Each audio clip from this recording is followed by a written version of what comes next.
Moi, je mettrais bien un poisson rouge là-dedans. Mais je crois que ça sera pas compatible avec les scalaires. Ah bah non, ça marche pas avec les scalaires. Mm. Quoique j'ai déjà vu, hein. Ouais. En Asie et en animalerie.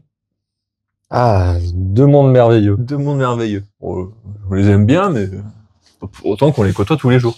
Et du coup, alors, qu'est-ce qu'on pourrait mettre avec les poissons rouges? Parce que là, c'est la question qu'on me pose souvent. C'est la question du moment. Ça revient régulièrement, parce que c'est la belle saison, les bassins, il y a le soleil qui arrive.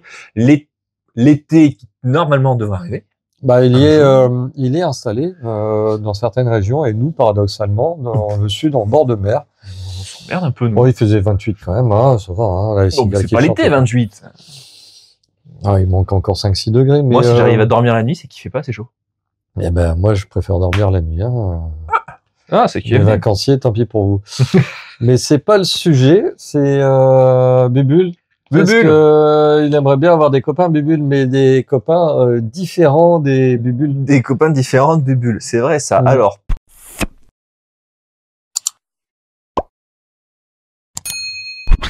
quand on prend l'univers des aquariums avec les poissons rouges, c'est vrai qu'en termes de mélange, c'est compliqué. Mais ce qui est compliqué, c'est pas tellement le poisson en lui-même, c'est le volume dans lequel vous allez le maintenir. Voilà, et ça c'est déjà la base. Parce que Bubu, il a besoin de quelques litres et d'eau. Ouais, il boit beaucoup. Hein. Pour pouvoir être heureux, généralement on va vous conseiller une cinquantaine, soixantaine de litres par poisson. Puis on vous dit que pour qu'il soit vraiment bien, essayez la centaine de litres. Et puis vous allez comprendre que pour même un poisson rouge tout seul, finalement, un bac de 300 à 400 litres pour pouvoir lui mettre Bubule et les copains dont il a besoin. Ouais. On est finalement quasiment sur un minimum. Moi, je dirais, pour être idéal. Je dirais un poisson rouge, c'est 200 litres, mais on peut en mettre deux, par contre. Mais tout seul, tout seul, 200 litres. De toute façon, il le faut pour que ça puisse s'épanouir. Je sais pas, peut-être que faut que je t'envoie ça. Peut-être qu'il vous mettra en incrustation. J'ai 2-3 photos de poissons rouges que je tiens dans la main. Vous allez voir que finalement, ça peut devenir assez gros, en fait. Voilà. Et ne serait-ce que à l'instar de ce que vous avez derrière, vous avez des scalaires qui vont commencer à taper les quasiment 15 cm de haut. Dites-vous qu'un poisson rouge à 15 cm, il est toujours pas à sa taille maximale. Donc vous mettez dans l'autre sens le petit scalaire là, hop, et même sur un volume comme ça de presque 550 litres, tout de suite ça fait petit. Poisson rouge, c'est un carassin, hein, ni plus ni moins, et un carassin, ça peut faire 3-4 kilos pour les plus gros spécimens. Donc on n'a jamais des poissons rouges aussi gros, mais par contre 1 kilo, 1,5 kg, oui, ça arrive. Hein. Mais dans le cas où on a justement l'espace un peu plus illimité, un peu plus nécessaire, que ce soit en extérieur ou un bassin de maison, par exemple en intérieur, ça peut exister. Il y a quand même pas mal de possibilités pour lui mettre. Alors, ça reste quand même un poisson qui va devenir assez gros, donc les toutes petites espèces, vaut mieux éviter. Alors, on a déjà vu, moi c'est une des vidéos qui m'avait le plus marqué à l'époque, les vidéos de, je sais pas si tu te souviens, Tanguy Toupette avait dans son studio sur Paris, un gros cube qui nous permettait d'alimenter notamment un mur végétal. Ouais, tout à fait. Et dedans, il y avait des poissons rouges et des guppies. Oui. Voilà, il avait fait toutes les attention, ça peut se faire, mais oui. Après, ces poissons rouges, il les avait bougés aussi. Voilà, à terme, oui. Mais bon, déjà effectivement dans l'idée, on voit que mélanger certaines espèces c'est possible, et même si ces poissons rouges peuvent être consommateurs de petites espèces, mais c'est pas tellement de la prédation, c'est plus de l'opportunisme, j'ai envie de dire. Ils vont pas forcément aller chasser en eux-mêmes le poisson s'il y a autre chose à bouffer, ils vont préférer autre chose. Par contre, s'ils ont un petit creux qui passe à côté.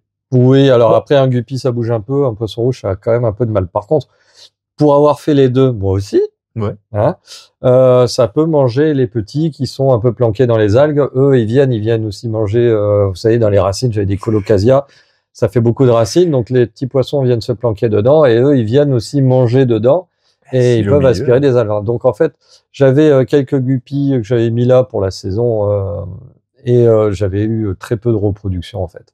Et c'était du fait que les poissons rouges mangeaient les petits, mais ils mangeaient pas les gros. Voilà. Donc, il y a des associations avec ce type de poissons qui sont faisables. Si vous mettez ça en aquarium, donc ça reste en permanence à l'intérieur à l'année, on peut le faire, hein. Comptez pas sur une repro. Par contre, si vous avez peur des guppies parce que vous dites, ouais, mais il va y en avoir trop. Bon, avec le poisson rouge, il n'y en aura pas trop. Ça peut être effectivement une bonne solution. Après, voilà, le guppy a quand même besoin d'avoir un minimum de régulation. Enfin, de régulation, de renouvellement aussi, pour pas que la souche, parce que c'est pas des poissons qui vont vivre 10 ans non plus. Contrairement aux poissons rouges qui ont des durées de vie très très longues. Et oui, plus de 20 ans. Bah, déjà, moi j'aimerais bien faire un petit laïus sur ce qu'on va retrouver de manière générale, c'est-à-dire vous avez d'un côté les poissons rouges, les poissons japonais, ce qu'on appelle les poissons japonais, et ce qu'on appelle les comètes. Bon alors, déjà entre poisson rouge et comète, la différence elle est vraiment infime. C'est un poisson rouge un tout petit peu plus fin avec généralement une grande queue. C'est pareil, bah c'est pareil, bon. Mais dans l'idée, on va être sur des espèces qui sont assez similaires, même si on va vous dire que le comète a quand même besoin de plus de surface de nage parce qu'il est plus fait pour nager que le poisson rouge qui est un peu plus balèze, un peu plus trapu. Ouais, un peu plus trapu. Moi, dans mon bassin extérieur, c'est ce que j'ai. J'ai deux grosses comètes et les 3 petits poissons rouges que tu m'as donné qui, on voit bien, sont beaucoup plus trapus, contrairement aux comètes. Bon. Dans l'idée, par contre, en termes de mélange, c'est possible. Les comètes et les poissons rouges à l'année, aussi à l'extérieur, sans souci. Pas de souci. Les poissons japonais, eux, ça dépend des régions dans lesquelles vous êtes. Nous, dans le sud. Ça dépend des espèces, on va dire. Voilà, j'aurais pas de problème à vous conseiller à les laisser à l'année, si ça gèle pas, même si c'est pas forcément le top du top pour eux, mais dans des régions qui vont être beaucoup plus froides, si vous pouvez les rentrer, les poissons japonais, c'est quand même mieux. Il y a des souches rustiques, et puis la plupart, bon, ouais, c'est vrai que le poisson japonais, en fait, par définition, c'est plus un poisson qui est dédié à l'aquarium, plutôt qu'au bassin. Il n'est pas fait pour être regardé du dessus ou sur le travers, mais vraiment sur le côté. Comme une koi, hein. Une koi, c'est fait pour être vue du dessus. Elle est choisie pour son esthétique du dessus et pas pour être regardée dans un aquarium. Même s'il y a des bassins vitrés et que le rendu il est extra. Ouais. Quand tu cumules les deux. Ouais, voilà, ça c'est top. Mais en vrai, une koi, un koi même, c'est fait pour être vu du dessus. Donc le poisson japonais, c'est plus un poisson d'aquarium typiquement qu'un poisson de bassin. Même si, oui, on en met dans les bassins sans problème. Oui, et puis voilà, l'attention qu'il va falloir porter, c'est quand même important. Quand tu vois, par exemple, ce qu'ils appellent les bubble haze ou les célestiales avec les œufs complètement sur le côté, bon, c'est quand même des souches qui sont très travaillées et forcément, plus on travaille les souches, voilà, plus le côté rusticité est à démontrer. Les têtes de lion aussi, avec la tête boursouflée, sont très fragiles. Donc ça, en bassin, oui, à la belle saison, il n'y a pas de problème. Et pas beaucoup d'intérêt. Comme tu disais, par exemple, en aquarium, c'est là où tu voilà, c'est là que tu vois dessus, tu vois un peu. C'est ça. Mais du coup, tu parlais justement des koi, poisson rouge et koi. Sans problème en bassin. Pas de souci. Par contre, voilà, gardez à l'esprit qu'une koi, vous l'achetez petite, alors on peut la mettre dans un petit volume, mais ça va vite grossir. Et dans le langage bassin, il y a 2 écoles. La première école, c'est une koi, pour le premier volume, on va dire, c'est une koi pour 5 mètres cubes. D'autres vont vous dire une koi pour 7 mètres cubes. Et ensuite, on rajoute 1 mètre cube par poisson. Donc attention, selon les variétés de koi, il y en a qui se développent beaucoup.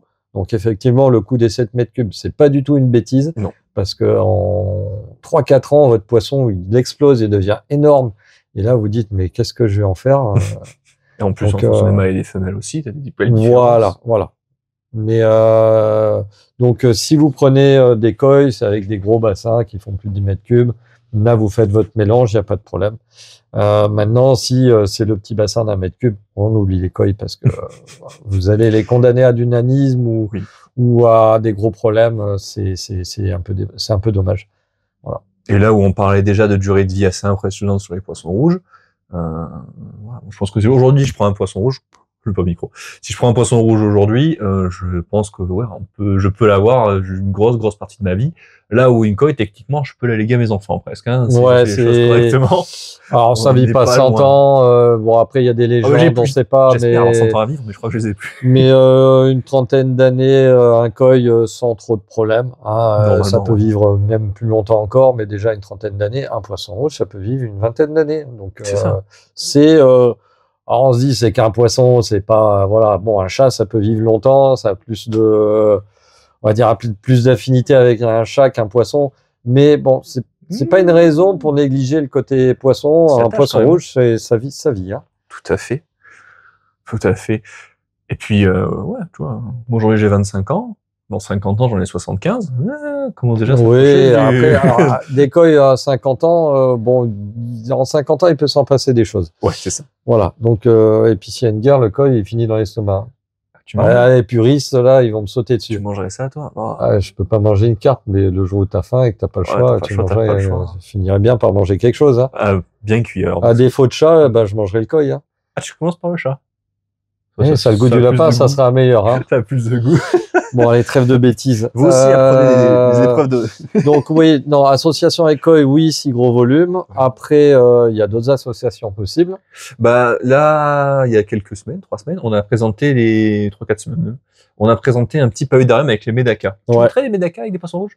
C'est un peu plus petit qu'un guppy. Mais oui, je mettrais, oui. Ouais. Non, pareil que sur le guppy, attention aux reproductions. Alors, reproduction, c'est encore plus délicat puisque médaca, c'est un kili, donc ça va pondre sur support, etc., etc. Je pense pas que ça arrivera à terme. Voilà, mais après, il y a encore d'autres poissons. Il y a ça. Après, un poisson qu'on voit de plus en plus souvent, et que moi j'adore de par des couleurs, mais je crois d'ailleurs toi aussi tu l'adores, parce que tu en as dans ton propre bassin, si tu peux d'ailleurs faire des superbes images, je les mets ouais, je sais pas si j'aurai le temps d'ici ce week-end. Oh, tu vas trouver. Les Notropis, donc, ouais, sont vraiment des poissons c'est magnifique. sublimes. Les mâles ont des couleurs, mais hallucinantes. Abominable. En termes de résistance au niveau des paramètres, variation de température, c'est un des rares poissons que vous allez retrouver sur tous les sites conseillés qui vont vous dire entre 1 et 30 degrés. Donc, mine de rien, ça fait... Voilà. C'est presque plus large que le poisson rouge, hein, parce que le poisson rouge à 30 degrés, il va moins aimer. Si tu bulles, pas de souci, ça passe. Voilà. Le Neutropis, c'est un poisson qui aime quand même vachement plus le courant que les eaux stagnantes. Les eaux stagnantes, on a déjà eu les expériences. C'est faisable. Il faut du jus. C'est pas ouf. Il faut du galet et du courant. Voilà. Il faut une bonne filtration, il faut un bon bullage et après ils se plaisent. Et plus des poissons d'extérieur que l'aquarium, ça marche dans l'aquarium, mais vous n'aurez certainement pas les couleurs. Ici, tu peux, mais il faut un grand volume. Ouais, non, mais t'as pas la variation de température que tu peux avoir à l'extérieur qui les rend, qui donne vraiment ce côté aussi lancement de reproduction. Après, il y en a qui ont des couleurs, hein, parce que forcément le poisson en se développant, il finit par. Mais moi, je trouve ça moins intéressant. Notropis, c'est trop beau. Ouais. On peut mettre un petit mot sur les épinoches, éventuellement. Si t'as quelque chose à nous dire sur les épinoches. Alors, visible du dessus, 0. Voilà. Intérêt en bassin, vu du dessus, 0. Assez faible. Donc, en aquarium, moi je dirais aquarium monospécifique parce que c'est marrant de voir l'épinoche faire son lit, etc. Voilà. Donc, mais en vrai, c'est pas un poisson captivant en bassin. Moi, je trouve ça très bien en bassin, par exemple, si vous avez besoin sur un plan d'eau pas forcément énorme, mais qui vous ramène par exemple des moustiques à l'année. Vous vous dites, moi, si je mets les poissons rouges, le héron, il va venir tout me bouffer. Ouais. Déjà, l'épinoche, ça se fait un peu. Alors, il faut autre chose, épinoche, eau fraîche. Hein. Voilà. Il faut que ce soit pas un truc fermé. Donc ici, dans le sud, c'est mort.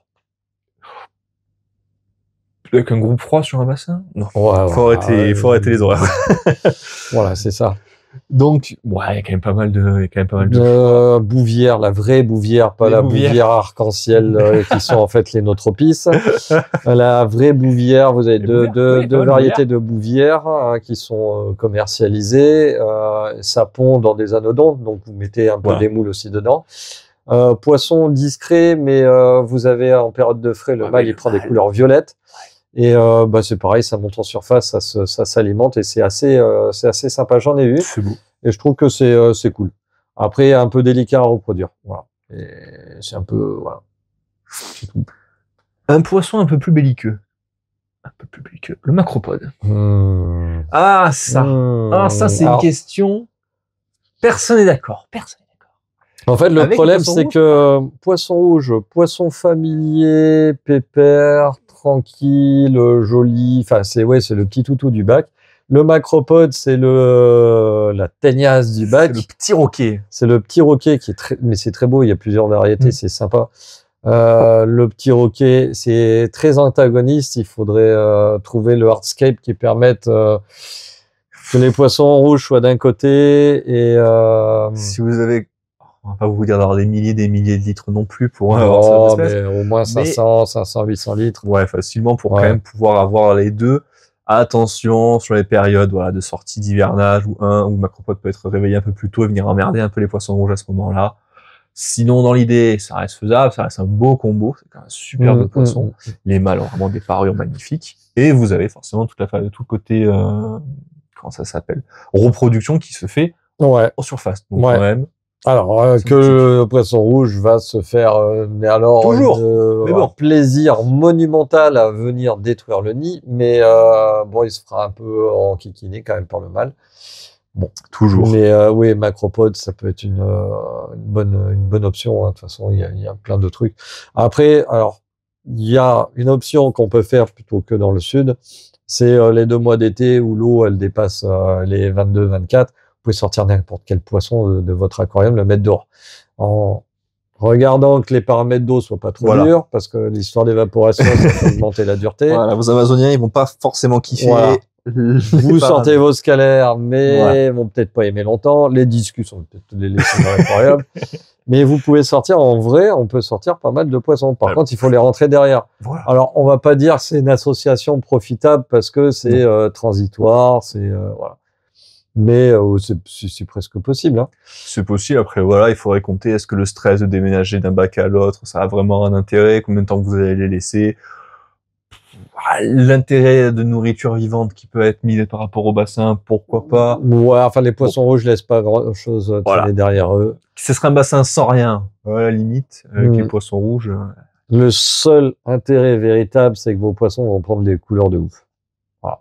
Ça, par contre, les mettre en nature, ça, je sais pas comment expliquer le phénomène, mais généralement, les couleurs, elles sont, vous sentez votre scalaire, et ben, c'est pas la même chose, il est pas palo comme dans un bac, quoi. Ouais, non, tu vois qu'il a, je pense, voilà, une alimentation qui va être différente. Un biotope. Des tombées qui vont arriver, des choses qui vont être dans le bassin, qui vont pas retrouver dans un aquarium parce qu'on va sur-nettoyer, sur-filtrer, et puis, tout ce côté, forcément, variation de température. Il y en a certains qui l'ont fait, d'ailleurs, dans les réacts de vos bacs, où ils ont un chauffage plus petit la nuit, qui s'allume en alternance, et un chauffage plus gros la journée pour avoir justement cette variation de température, et qui est quand même intéressant pour les poissons et pour les D'ailleurs, pour faire ça, il y a, j'en ai acheté un de trucs comme ça.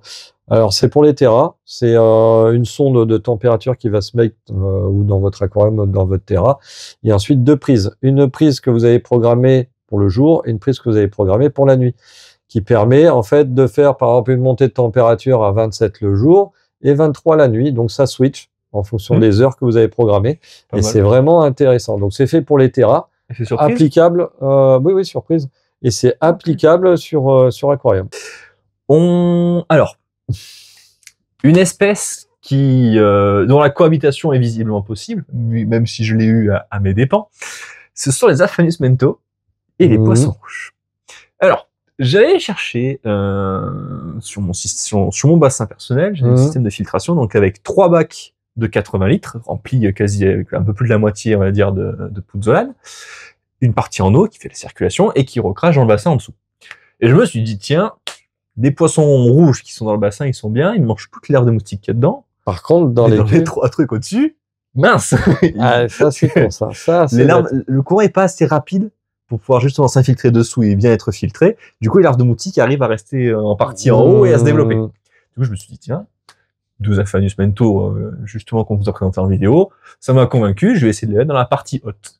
Bon, ils sont restés 4-5 jours dans la partie haute, hein. Puis un jour, je suis arrivé, et puis sur mon, ils se mettent à plante à go, je crois que c'est ça la plante, qui fait des petites tiges tout. Je vois 2 trucs qui font dans tous les sens. Je me dis, tiens, c'est bizarre, qu'est-ce qui s'arrive? Mais en fait, les Aphanus, c'était juste tout simplement descendus. Ils ont pris l'escalier, ils ont dit, hop, nous on va en bas, il y a plus de place, on est mieux.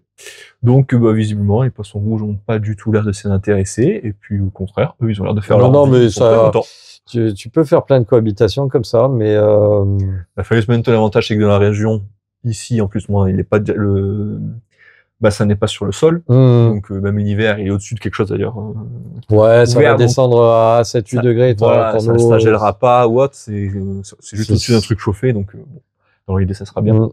Donc, bon, visiblement, ça marche bien. Pareil, on vous l'a présenté. Ils sont disponibles sur le site des Aphanus mento depuis. N'hésitez pas à faire un tour. C'est des variétés qui sont assez recherchées par les puristes. Enfin, par les gens qui cherchent le temps d'équilibrer un peu spécifiques. Donc voilà, il y en a, faites-vous plaisir, c'est des quantités assez limitées, mais il y en a. Un poisson dont on n'a pas parlé, et qui pourtant ici peut même se reproduire assez facilement, le néon de Chine. Le Tannichtis, le néon du pauvre. Ouais, on n'en a pas parlé jusqu'à présent. Toutes les couleurs. Ouais, marron, oui. Toutes les couleurs. Bon, voilà. Après, petit poisson aussi qui est déjà sympa dans sa forme normale, qui est très robuste, qui va vivre toute sa vie en pleine eau, en plein bassin, qui peut, en fait, qui vit en eau froide, parce qu'en fait, techniquement parlant, le poisson rouge, le poisson japonais, c'est un poisson d'eau froide. Voilà. Donc en fait, On parle d'association voilà. l'été, on peut mettre n'importe quoi avec, donc c'est de l'eau chaude, mais en vrai, il faut quand même penser au reste de l'année où l'eau est un peu moins chaude. Même si c'est à l'intérieur de chez vous, vous n'avez pas chauffé votre bac à poisson rouge. Donc à 20 degrés, un tannistis, lui, par contre, il s'éclate, quoi. C'est ça, c'est sa température idéale. Exactement. En dessous, limite, il sera en hibernation, et au-dessus, il va avoir un peu trop chaud. Voilà. Mais, dans l'idée, ça fonctionne plutôt pas mal. Alors, attention, pareil, les gros poissons rouges, les petits tannictis, c'est pas... Vous allez peut-être en mettre 20 en début de saison, en retrouver que 18 ou 16 ou 15 à la fin de la saison. Mais c'est vraiment... c'est pas de chance, c'est vraiment, il est passé au niveau du granulé qu'au moment où le poisson rouge, il a ouais, ça pourrait, voilà, ça pourrait être comme ça. Le poisson rouge ne le chassera pas, mais par alors, contre... si vraiment vous nourrissez pas vos poissons rouges. Mais non, ça passera sans problème. Sans problème. Après, on pourrait mettre aussi des tortues si vous avez un grand bassin avec des tortues de Floride, mais bon, normalement... pas qu'elles croquent les poissons rouges.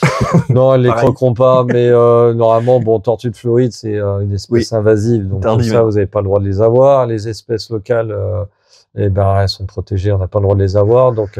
Je connais pas bien ce milieu-là, je sais pas ce qui serait maintenant, possible. Ce qui reste à la vente, ouais, voilà. L'été pourquoi pas, mais pas l'année. Voilà. Mais le médusa, tout ça, pas dehors l'année, on oublie.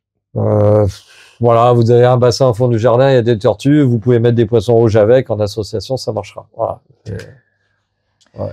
Moi, j'ai vu un truc récemment qui m'a assez surpris. C'était un bassin qui était assez haut, de faire 1,20 m de haut. 2 mètres de large, de profondeur, et 3 ou 4 mètres de large, plutôt. Et dedans, il y avait des coïs, des poissons rouges, et 3 oscars, sortis pour l'été. Et alors, putain, ils étaient au... Écoute, ils avaient l'air contents. C'est ça. Ils avaient l'air de pas toucher aux poissons rouges de taille adulte, donc... non, il n'y a pas de souci, toujours pareil. Alors, c'est une association provisoire. C'est ça, uniquement pour l'été. Après, il faut la rentrer, parce que sinon, ils vont se cailler les écailles. Et ouais, il y a même des gens qui ont mis des brochets dans leur... mais ça a été une association très provisoire et ça n'a pas duré longtemps. Les poissons rouges n'ont pas mangé les brochets. Hein. Je tiens à préciser. On a peut-être le fin mot de l'histoire. Voilà, on a le fin mot de l'histoire. Non. Pour nous, qui vendons des crevettes et des invertébrés de manière... exponentielle. Exponentielle, voilà. Ouais, parce qu'on dit aux gens qu'il faut qu'ils mettent des crevettes avec leurs poissons rouges. Voilà, et comme ça, toutes les semaines, on a des commandes. Hein. Voilà. Ouais, non. Du coup, non. Parce que autant les poissons rouges vont pas chasser les poissons, les guppies ou autres. Autant une crevette, c'est... Autant les crevettes qui sont au fond, ouais, bien rouge, bien bleu, bien jaune. C'est vite aspiré. Après, on pourrait mettre des écrevisses. Si elles arrivent, enfin, elles seront planquées en permanence, ça ne va pas bien le vivre. Alors après, on dit ça, si, il y a des grosses espèces d'écrevisses qui tiendront, mais qui pourront peut-être se mettre un poisson rouge de temps en temps au menu, quoi. Donc, ouais, puis pas forcément un super intérêt. Les anodontes, comme tu parlais. Oui, ça, par contre, oui, ça, pas de c'est problème. Bien. Et les carbicules. Pareil.